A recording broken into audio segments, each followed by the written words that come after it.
But first, tonight, the Fort Myers Police Department is investigating a claim of excessive force involving 2 of its officers. A father and daughter who lived in an upscale downtown high-rise say they have the gashes and bruises to prove it. 4 Corner's Warren Wright live outside Fort Myers Police Department working to get the facts in this one. Warren? Okay, well, it happened at the Oasis, a downtown luxury high-rise in the Fort Myers River District. Now, a father and daughter discovered a relative of theirs had passed away. They called 911. The police arrived, and soon after, they say, a tragic situation turned into a nightmare. I have never been in trouble. I've had 1 speeding ticket. I didn't deserve this. Monday morning, Jessica Lerner and her dad, Robert, found her uncle, Danny Laranjeria, dead in their guest room. Jessica says once Fort Myers police officers arrived, they searched her uncle's room. She was busy calling her relatives when one of the officers told her to get off the phone. Jessica said she tried to enter her uncle's bedroom when an officer pushed her against the wall so hard, she said she couldn't even breathe. And I put my leg up to try to get some space so I could catch my breath and get my neck from the wall.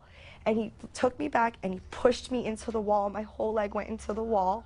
At the same time, Robert Lerner says another officer got physical with him, slamming his head against a window while asking him questions, leading to this gash above his eye. The whole time, this 130-pound man who just got out of the hospital begged the officers to stop hurting his daughter. The big gentleman, no lie, 6'2", 240, laying on my daughter with his knee in her back, handcuffing her.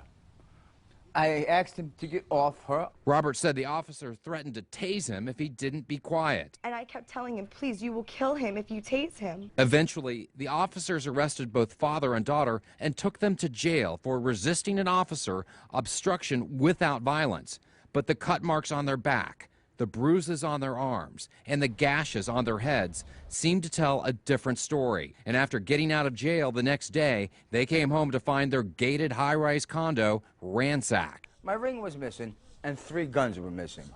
Who stole it? I don't know. But there were officers, detectives in my home.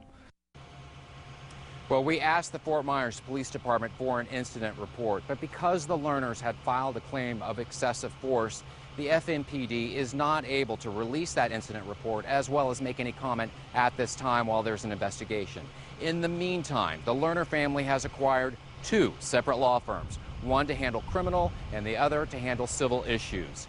In downtown Fort Myers, Warren Wright, Fox 4, in your corner. All right, thank you, Warren. Now, you've heard from the family. What do you think about their story? Or do you feel like you need to hear more from police on this to get their side? And if so, specifically, what do you want to hear from police? Call us with your answer, 239-206-FOX4.